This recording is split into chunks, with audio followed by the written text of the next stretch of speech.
Apocalipse, capítulo de número 2. Nós vamos ler. Apocalipse 2 diz assim: Ao anjo da igreja de Éfeso escreve: Isto diz aquele que tem na mão direita as 7 estrelas, que anda no meio dos 7 candeeiros de ouro. Eu conheço as tuas obras, e o teu trabalho e a tua perseverança, e que não podes suportar os maus, e que puseste à prova os que se dizem apóstolos e não são, e os achaste mentirosos.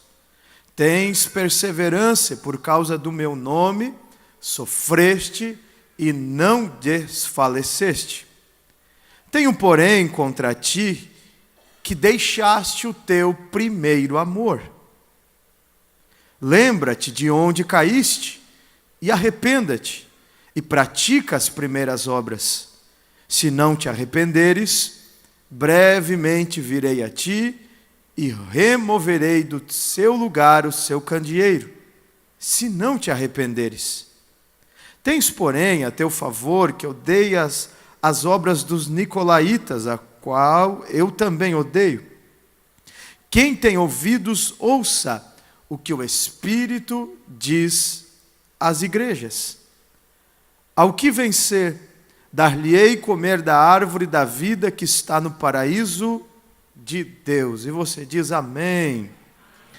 Versículo 4 diz: Tenho, porém, contra ti que deixaste o teu primeiro amor. Tenho, porém, contra ti que deixaste o teu primeiro amor. Eu quero falar com os irmãos, tendo nós lido a carta aos Efésios. Quero falar com os irmãos sobre o primeiro amor. O primeiro amor. João, quando escreve esta carta à igreja de Éfeso, ele era o único apóstolo vivo. Todos os outros já haviam morrido e João era o único que havia permanecido. João foi perseguido pelo imperador Domiciano e ele então agora é exilado na ilha de Patmos. Esse era o ano 95 depois de Cristo. E esse já era o 14º ano do reinado de Domiciano. João estava lá e nós imaginamos que ele estivesse em um lugar totalmente desabitado, solitário, mas na verdade era comum prisioneiros serem levados para a ilha de Patmos. Então havia sim pessoas ali, e a tradição diz que João ele costumeiramente ficava em uma caverna ali em Patmos. Esse era um lugar de banimento, de refúgio, de reclusão, de prisão que os romanos usavam. João, quando vai para aquele lugar preso, ele tinha 90 anos de idade e sai de lá com 94. João passa 4 anos lá em Patmos. Depois da morte de Domiciano, outro imperador assume, o imperador Nerva, e ele então liberta João de Patmos. Nesses 4 anos, Deus revela algumas coisas para João. Nesses 4 anos, Deus revela o passado, o presente e o futuro. Um futuro mais próximo e um futuro longe, tanto que Deus revelou para João coisas que ainda irão acontecer. Eram 4 anos de prisão, 4 anos de solitude, 4 anos de reclusão. Mas foram 4 anos aonde João tinha o céu aberto e Deus falava com ele, revelava coisas extraordinárias para ele. É nesse momento então que Deus manda João escrever 7 cartas e endereçar cada uma delas para as 7 igrejas da Ásia Menor. A Ásia Menor era uma região do Império Romano e ali haviam algumas cidades, e algumas delas iriam receber as cartas que João iria escrever. João escreve a igreja de Esmirna, a igreja de Éfeso, a cidade de Filadélfia, a cidade de Pérgamo, a cidade de Tiatira, a cidade de Sardes e a cidade de Laodiceia. Cada carta que João vai escrever, elas eram uma radiografia da condição daquela igreja. Cada carta era uma demonstração fiel da situação que aquele povo se encontrava. E todas as 7 cartas têm a mesma estrutura. A mesma estrutura. João começa com apresentação, depois ele vai para apreciação, depois reprovação e depois as promessas de Deus. Todas elas tinham a mesma estrutura. 2 igrejas, 2 cidades só receberam elogios de João, que foram Esmirna e Filadélfia. 4 cidades receberam elogios e críticas. Foram Éfeso, Pérgamo, Tiatira e Sardes. E uma igreja só recebeu críticas, que foi a igreja de Laodiceia. A primeira carta que nós abrimos em Apocalipse, e foi a carta que nós lemos, foi a igreja da cidade de Éfeso. Quando João escreve esta carta, ele estava escrevendo para um povo que ele conhecia. João passou um bom tempo pastoreando aquela cidade. E a tradição diz que quando João sai da ilha de Patmos, ele vai morar em Éfeso. E ali em Éfeso ele morre. Então a primeira carta que João escreve, não sabemos se a primeira em ordem cronológica, mas a primeira que aparece aqui na escritura é Éfeso. João escreve para um povo que ele tinha um conhecimento, que ele tinha um carinho, que ele conhecia aqueles irmãos. Então João escreve para a cidade de Éfeso. A gente precisa aprender algumas coisas sobre essa cidade, para que a gente possa então extrair os ensinos da mensagem de Jesus para essa igreja. Vamos aprender algumas coisas sobre Éfeso então. Éfeso era a maior, a mais rica e a mais importante da cidade da Ásia Menor. Aquela região, a Ásia Menor, Éfeso se destacava. Era a metrópole, era a mais populosa. 200.000 pessoas estavam ali habitando Éfeso. Talvez hoje 200.000 pessoas não seja algo muito significante para nós, porque as cidades hoje têm cifras muito maiores, mas 200.000 pessoas para a época era algo considerável. Então Éfeso surgia ali na Ásia Menor como a capital, como a maior, a mais populosa, a mais rica. Alguns historiadores chamavam Éfeso de a feira das vaidades do mundo antigo. Um escritor romano disse que Éfeso era a luz da Ásia. Era uma cidade de destaque. Eles construíram um teatro, e esse teatro sozinho ocupava 24.000 lugares. 24.000 pessoas podiam assistir às apresentações nesse teatro em Éfeso. Mas o que se destacava ali em Éfeso não era o teatro, não era a população. O que se destacava ali em Éfeso era a cultura religiosa. Eles construíram um templo à deusa Diana, e esse foi considerado uma das 7 maravilhas do mundo antigo. Milhares de pessoas diariamente chegavam a Éfeso por esse turismo religioso, para conhecerem o templo, para comprarem artigos religiosos e para adorarem, fazer as suas oferendas à deusa Diana. Éfeso também era conhecida pelo misticismo. Além deles terem essa crença em Diana, Éfeso era uma cidade mística, uma cidade onde a feitiçaria, a bruxaria, o oculto tinha muito destaque naquela cidade. Você vai lembrar de Atos 19, quando Paulo prega ali o evangelho e as pessoas traziam os livros de feitiçaria, de bruxaria. Então isso era algo comum ali em Éfeso. Essa era a cidade, rica, populosa, grande, com uma cultura pujante, as pessoas afluíam àquela cidade diariamente, uma cidade mística, cheia de superstição, e ainda, essa cidade era o centro do culto ao imperador. Ali na Ásia Menor, Éfeso servia como centro do culto à personalidade do imperador romano. Então veja a situação dessa cidade. Mas Paulo um dia chegou em Éfeso. O apóstolo Paulo um dia chegou naquela cidade. Você vai ver Atos 18, 19 e 20, Paulo ali em Éfeso. Paulo levando o evangelho em Éfeso. Paulo ministrou pela primeira vez em Éfeso no ano 53 depois de Cristo. Mas Paulo teve apenas uma pequena passagem ali naquela cidade. Mas essa pequena passagem já foi especial porque Paulo implanta ali uma igreja. Uma passagem curta, mas ali ficou uma igreja.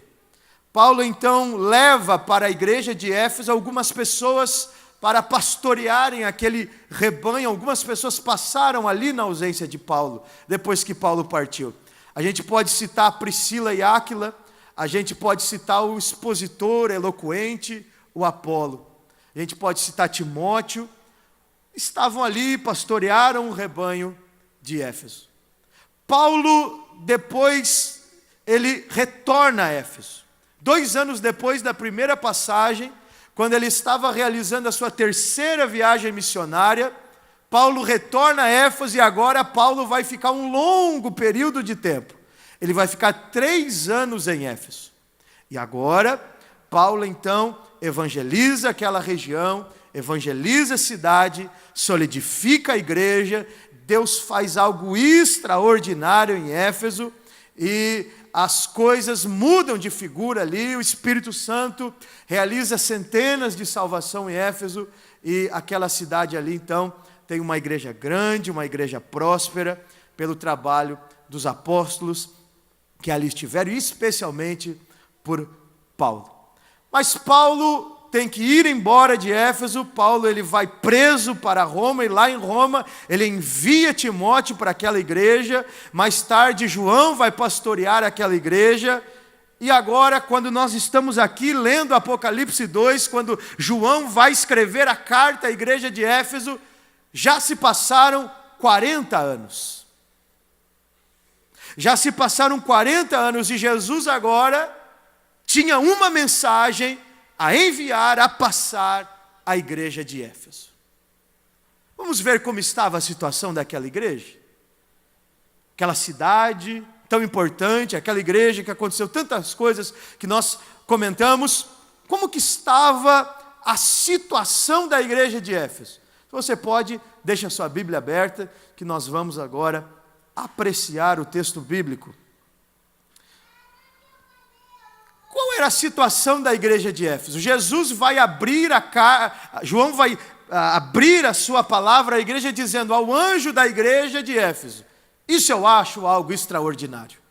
Todas as 7 cartas das 7 cidades começam da mesma forma. Ao anjo da igreja que está na cidade tal. Ao anjo da igreja que está na cidade tal. Isso aqui é uma lição extraordinária. Jesus, ele respeitava a liderança da igreja.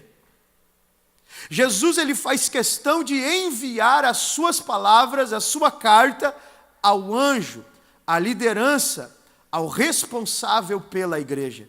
Então veja que o próprio Jesus se reportou ao líder da igreja. Quando ele queria falar à igreja, ele se reportava primeiro à liderança maior, ao responsável, ao anjo da igreja. E Jesus então, o que ele vai dizer ao anjo da igreja de Éfeso? Ele vai dar 3 elogios.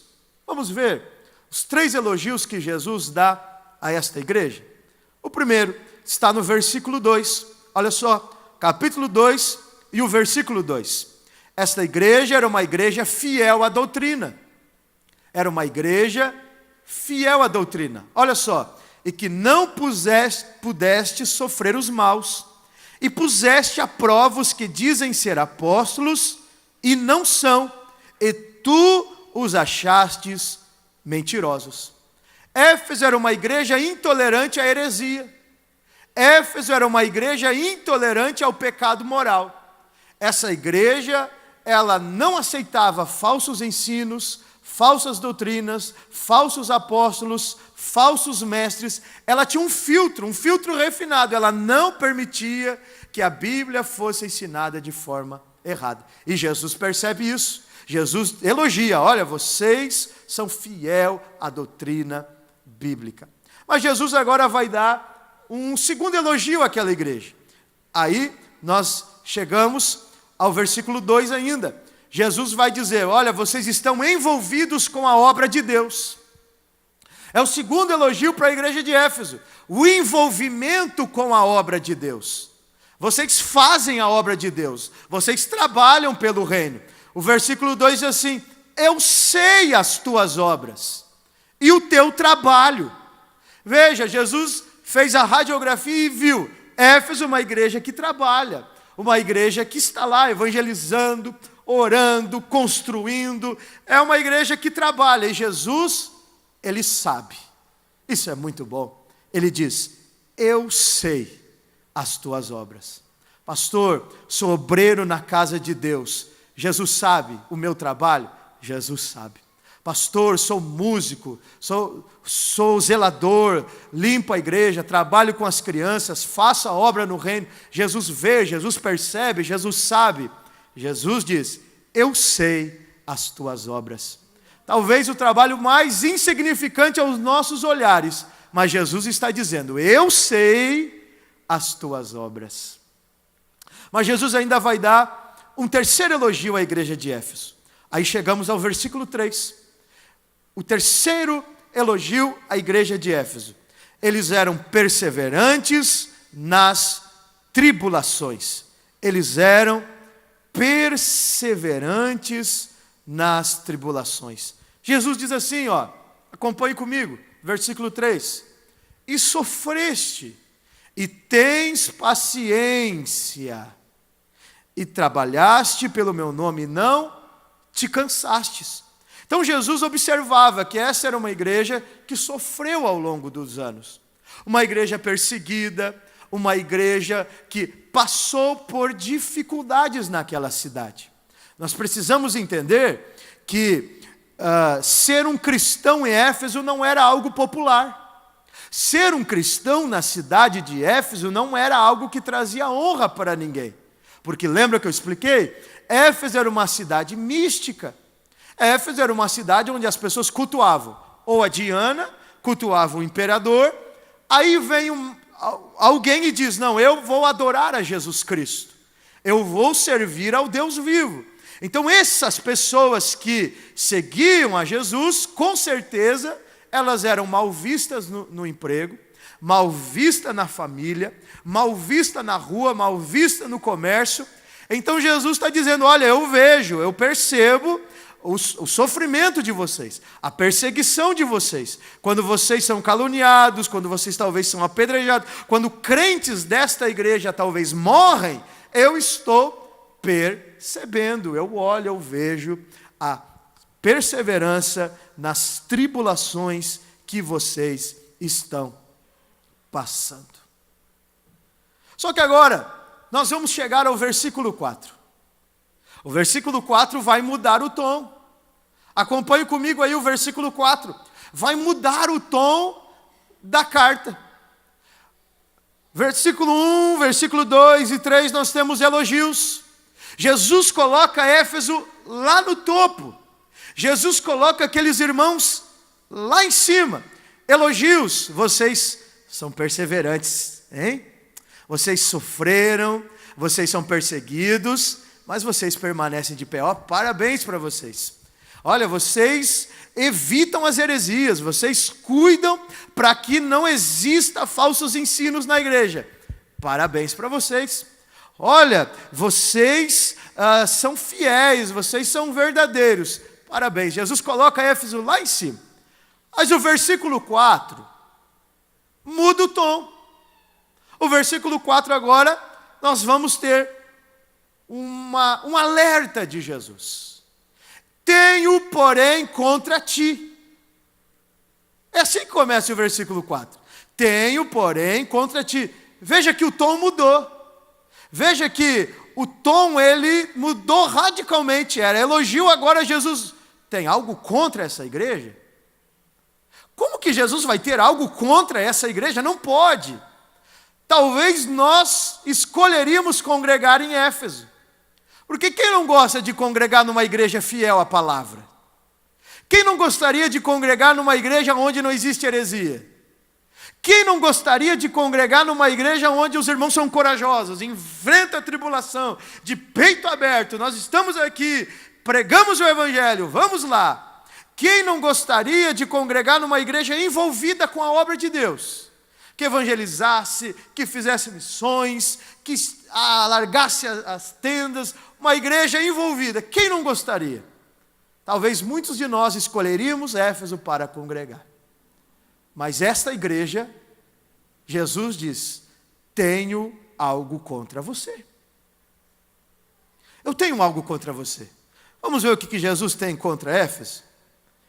Você deixou o seu primeiro amor. Você abandonou o seu primeiro amor. O primeiro amor. Eu não sei você, mas o primeiro amor sempre me instigou curiosidade.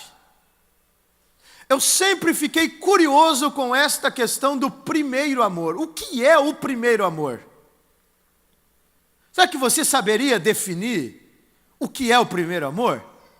Vamos fazer um exercício? Vamos fazer um exercício? Tem uma pessoa do seu lado aí. Então você vai dizer para ela o que você acha que é primeiro amor. Fala para ela aí, o que você acha que é o primeiro amor? Compartilha com ela, olha, eu acho que o primeiro amor é isso. Fala para ela, olha, eu acho que o primeiro amor é isso. A minha ideia sobre o primeiro amor é isso. Fala para ela e compartilha com ela o que você acha que é esse tal de primeiro amor. Com certeza, nós temos aí ideias variadas. Com certeza nós temos aí opiniões variadas. E alguns talvez até disseram, olha, não sei, não tenho opinião formada. Então, preste atenção aqui para que a gente aprenda esta noite. O primeiro amor. Sabe como que a gente pode definir o primeiro amor? Vamos definir o primeiro amor assim. É um fogo de grande intensidade no nosso interior, que coloca Jesus acima de todas e acima das demais coisas. Isso é primeiro amor. É um fogo que arde com grande intensidade no nosso interior, que coloca Jesus acima de todas as coisas. Podemos ampliar o pensamento. Primeiro amor é uma devoção a Cristo, fervorosa, pessoal. É um amor pessoal. Não é um amor coletivo, é um amor pessoal, desinibido, empolgado. É um amor empolgado, você tem empolgação. É um amor que é demonstrado abertamente. Eu demonstro para todos, eu falo para todos, eu tenho alegria de demonstrar. A minha vida é um outdoor da graça de Deus. Isso é o primeiro amor. Mas como que a gente pode exemplificar o primeiro amor? Sabe quando você comprou o seu carro novo? Talvez não é o 0 quilômetro, mas o seu carro novo. Ah, irmão, quando você comprou o seu carro novo, a primeira semana você mal batia a porta. A primeira semana com o seu carro novo você evitava as estradas de chão. A primeira semana com o seu carro novo, você talvez dormia na garagem de tanta alegria que você estava de comprar o seu carro novo. Você chegava em casa, limpava os pneus, você encerava ele toda noite, você levava para lavação todo dia, Você mostrava para os amigos: vocês já viram o meu carro? Vamos lá dar uma volta. O amigo, talvez para ele não tinha emoção nenhuma, mas era o seu carro novo. Você estava na primeira semana com o seu carro novo. Isso é o primeiro amor. Aquela alegria, aquela empolgação, aquele zelo, naquela primeira semana. Depois, irmão, você já bate a porta. Se bate, você já nem se arranha, você já não se preocupa mais. Você já deixa o filho derramar leite no banco. Passou. Sabe quando você compra aquela roupa nova, aquela camisa nova? Você está angustiado para chegar ao culto de domingo para estrear aquela camisa. Você abre o guarda-roupa para olhar a camisa. Está ali, domingo eu vou usar. Depois aquela roupa se desgasta, envelhece e você já perde a empolgação de ter a roupa. Sabe quando você entrou no seu apartamento pela primeira vez, pela sua casa, você comprou, alugou pela primeira vez? Você cuidou, você pintou, você entra em casa, aquela alegria, aquela emoção daquela primeira semana, daquele primeiro mês. É esse sentimento que é o primeiro amor.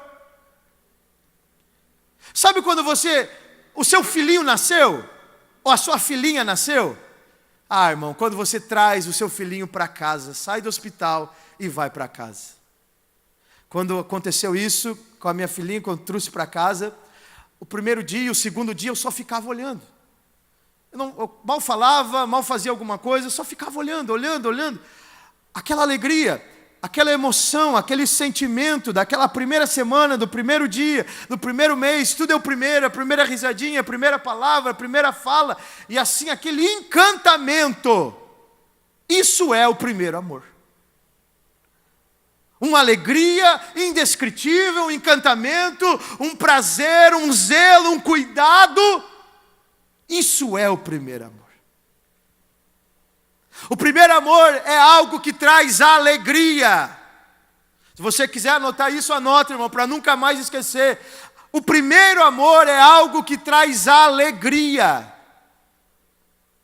Se alguém um dia perguntar para você, se você é crente, você titubear, se você pensar, se você raciocinar, você não tem um primeiro amor. Mas se você responde de pronto: eu sou crente, sou da Assembleia de Deus, falo língua estranha, ando com a Bíblia Sagrada, eu sou crente, eu tenho alegria. O primeiro amor é isso, é algo que traz alegria. Você tem alegria de ser um cristão, você tem alegria de ser um crente, você tem alegria de frequentar a igreja, de crer na Bíblia, de ser cheio do Espírito Santo, de tomar ceia, de perdão de pecados, de ir para o céu. Você tem alegria. Alegria. Primeiro amor é alegria. Eu não tenho como usar outro termo, outra palavra para o primeiro amor, a não ser alegria. Dá um sorriso para a pessoa que está do seu lado aí, irmão. Mostra a sua alegria.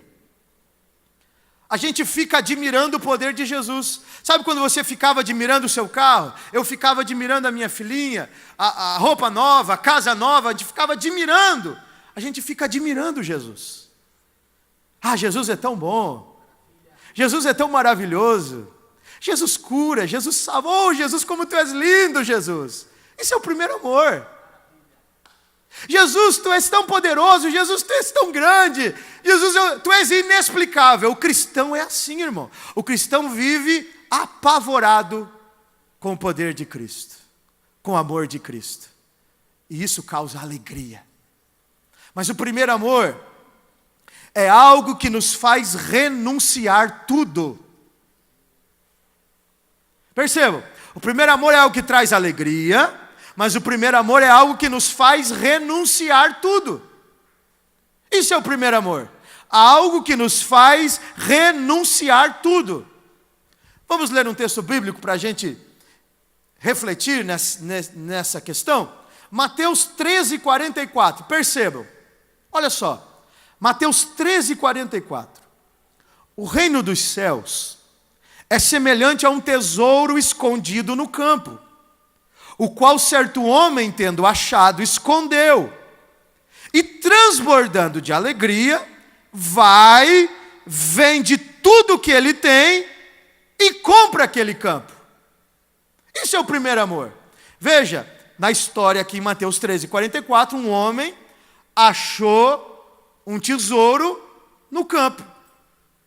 O que o tesouro causou nele? Alegria.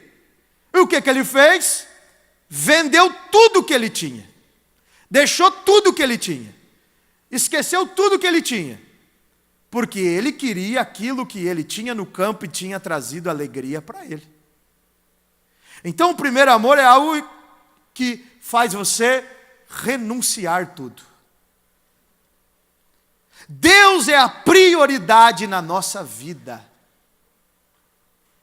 O primeiro amor é por ele que a gente deixa de ser popular no serviço, na faculdade, na escola.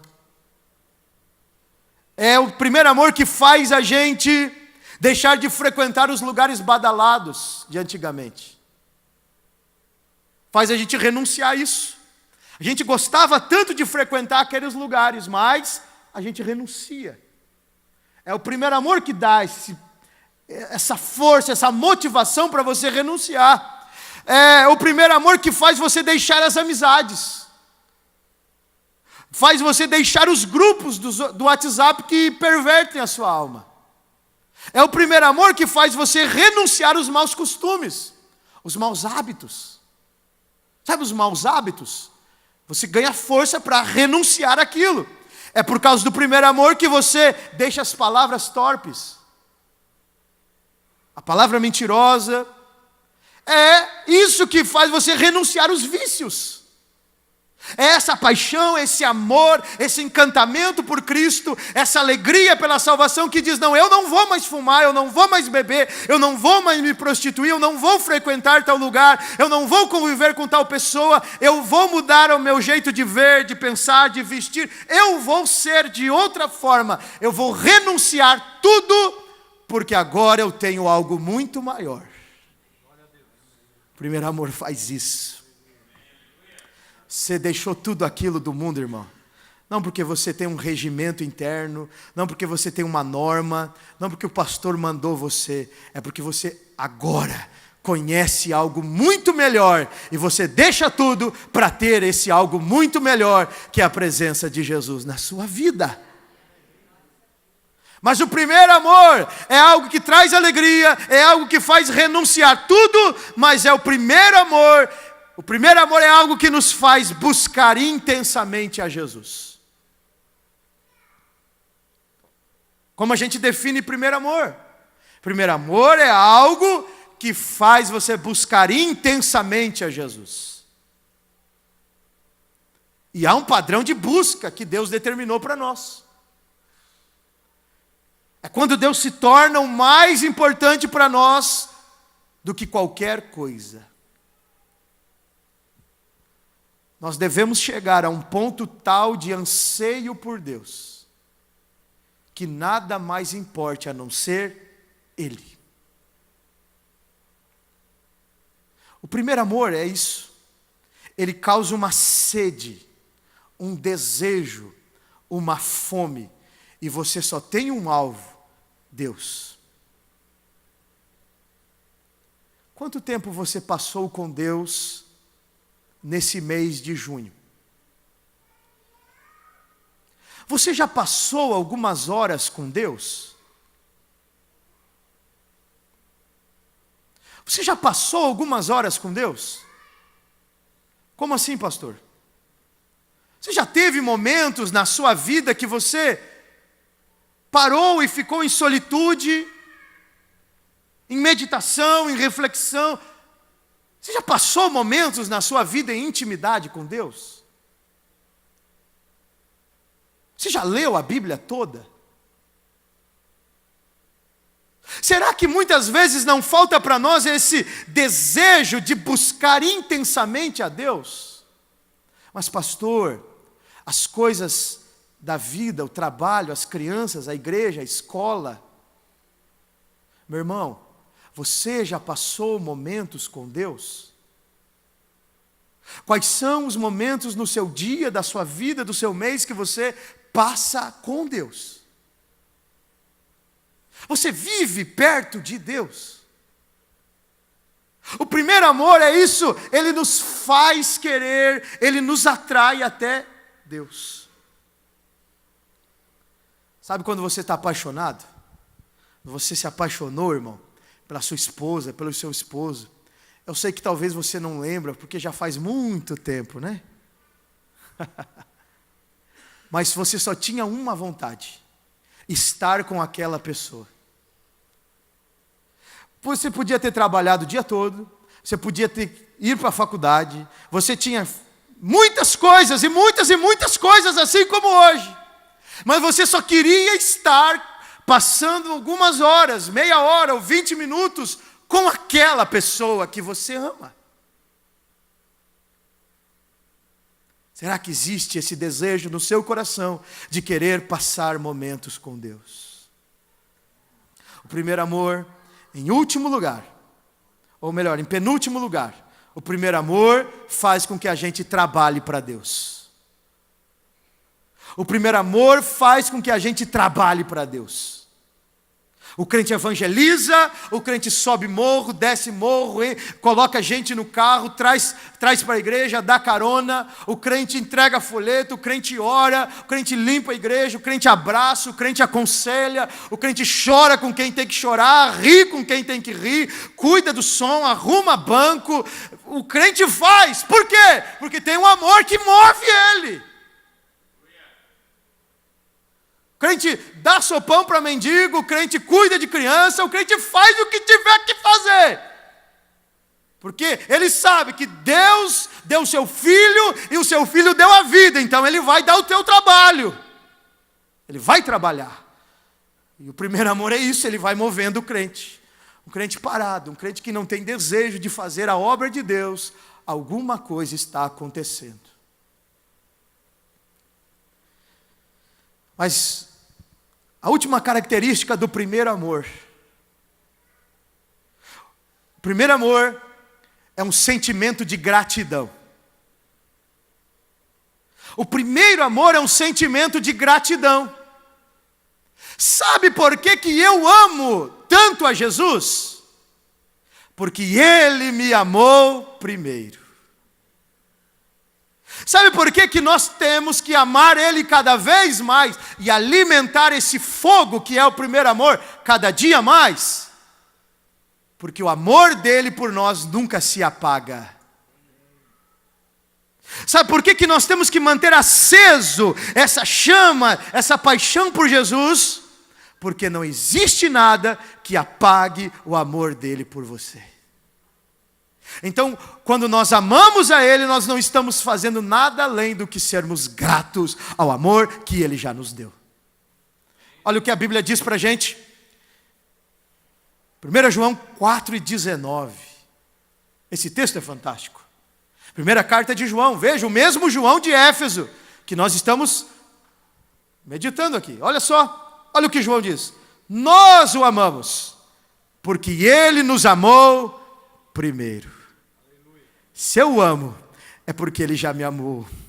Se eu tenho algo gerando dentro de mim por amor a Ele, é porque Ele me ama, é porque Ele me abraça, é porque Ele me cuida, é porque Ele me quer, é porque Ele me atrai, é porque Ele me perdoa, é porque Ele gosta de mim, ainda que eu seja pecador, ainda que o meu amor por Ele às vezes se esfrie, mas Ele me ama. O primeiro amor nada mais é do que um sentimento de gratidão.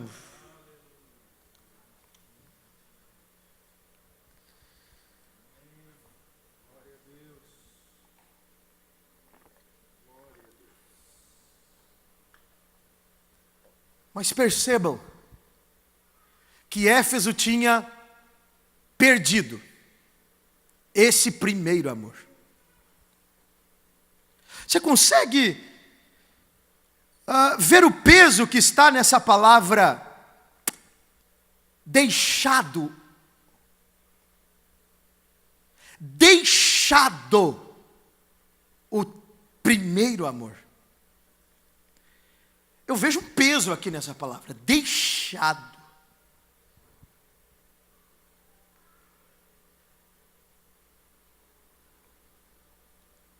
A palavra grega aqui é aphiemi.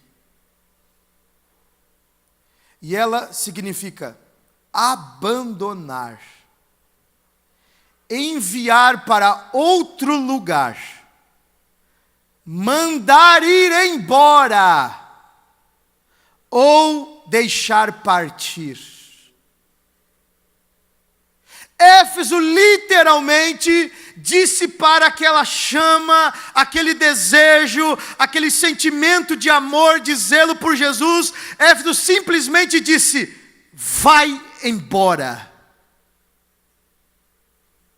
Nós temos o zelo pela palavra, nós temos o trabalho, nós temos tanta coisa que nós não precisamos desse amor genuíno e verdadeiro. Nós mandamos ir embora. Essa expressão reflete não uma perca, mas um ato voluntário de abandono e descaso. Éfeso fez um descaso com aquela chama de amor por Jesus e disse: nós não precisamos sentir mais isso. Nós não queremos mais sentir isso. Vai embora. Sentimento, paixão, chama, amor. Veja que Jesus repreendeu Éfeso não pela falta de amor. Éfeso foi repreendido pela perca do primeiro amor. Eles amavam a Cristo. Eles criaram um sentimento de amor a Cristo. E Jesus repreende eles pela perca do primeiro. Eles estavam com um segundo, com outro tipo de amor, com outro tipo de servir a Deus, com outro tipo de devoção, com outro tipo de fervor, com outro tipo de devoção. O primeiro eles mandaram embora, eles perderam. Eles disseram: olha, aquele jeito nós não queremos mais. Nós queremos agora servir a Ele desse jeito aqui.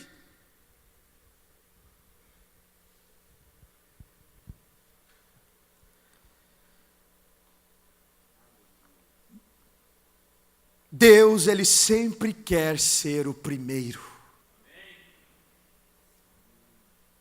Perceba essa palavra, primeiro. Primeiro. A gente é competitivo por natureza e a gente gosta sempre do primeiro, de ser o primeiro. Deus, Ele gosta do primeiro. Tudo aquilo que não é o primeiro sempre me lembra algo que não é original. Éfeso estava vivendo um amor que não era o original, um evangelho que não era o original, uma vida cristã que não era o original. O carro, ele é 0 quilômetro, e aí ele vai andando, aí troca o motor, troca a correia dentada, aí troca os pneus, e vai trocando. Chega ao ponto que não é mais o original. Não é mais o primeiro. Éfeso fez exatamente isso. Ele abandonou o original e ficou com outro. Ah, meu irmão, que Deus nos dê graça para que nós entendamos o poder que está no primeiro, no original. Existe uma linguagem pejorativa de falar sobre o primeiro amor. A gente diz assim: não, isso aí é coisa para novo convertido. Existe uma cultura na nossa igreja pejorativa sobre o primeiro amor. Isso aí é coisa para novo convertido. Ele ora demais, ele busca demais. É o primeiro amor, né? Pois ele vai descobrir outras coisas, ele vai parar de ser assim. Ele lê a Bíblia, estuda, prega fervorosamente, vem aos cultos. É novo convertido, né? Está no primeiro amor. Parece que a gente se acostuma com uma maneira de viver que não é a primeira, que não é a original. Tudo aquilo que a gente perde, a gente tem que lutar para ter de volta. A gente não pode se acostumar. Isso é coisa para novo convertido. Isso é coisa para esse tipo de gente. Não! Buscar a Deus, ser temente, orar bastante, ler a Bíblia bastante, ir para a igreja, trabalhar, amar a Jesus. Não é coisa só para novo convertido. É para quem é velho, é para quem é novo, é para todo mundo. Não se acostume com outra forma de viver. Deus sempre quer você original. Tudo aquilo que você perde, meu irmão, você procura desesperadamente. Se perde a chave do carro, procura até achar. Se perde o celular, procura até achar. Se perde a carteira, procura até achar. A gente perde o primeiro amor e se acostuma sem ele. Procure, busque, volte até achar de volta.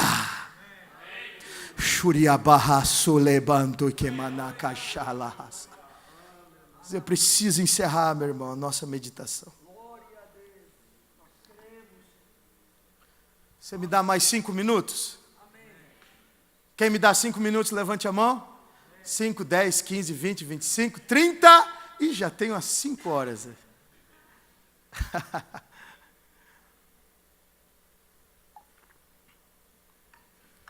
Nós chegamos ao versículo 5. E o versículo 5 muda o tom de novo. Mudou o tom. Agora, Jesus vai dar o caminho de volta para aquela igreja. Jesus é tão maravilhoso. Ah, como Jesus é bom. E Jesus vai dar o caminho de volta, de retorno para aquela igreja. Sabe quando a gente está na BR e aí a gente se perde e a gente fica procurando desesperadamente, cadê o retorno? Cadê o retorno? E a gente vê a placa, retorno em 1 quilômetro. Oh, glória a Deus, retorno. Jesus dá uma placa de retorno para aquela igreja. Ó, aqui, está aqui o retorno. Vai ser desse jeito aqui que vocês vão voltar. E aí vamos ler junto, versículo 5. Primeira coisa, Jesus diz: arrependa-te. Lembra-te, pois, de onde caíste e arrependa-te. Ou melhor, né? Jesus disse: lembra-te, né? Lembra-te, pois, de onde caíste e arrependa-te. Lembra-te. O primeiro caminho de volta é lembrar. O passado precisa novamente tornar-se um presente vivo na sua vida. Não basta saber o que é preciso se arrepender. É preciso lembrar da onde você caiu. O filho pródigo começou o seu caminho de restauração quando se lembrou da casa do pai. Mas o segundo caminho de retorno para aquela igreja: arrependa-te. Jesus diz: lembra-te. E Jesus diz: arrependa-te.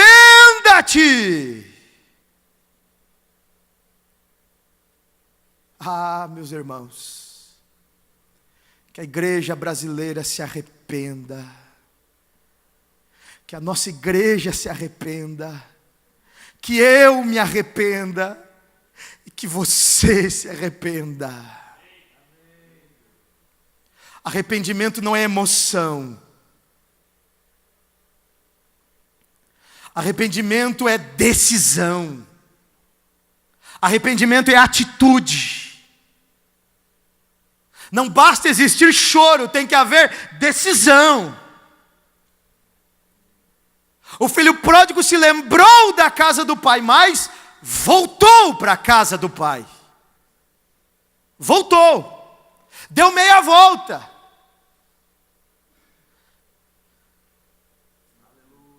O que está fazendo o seu coração esfriar?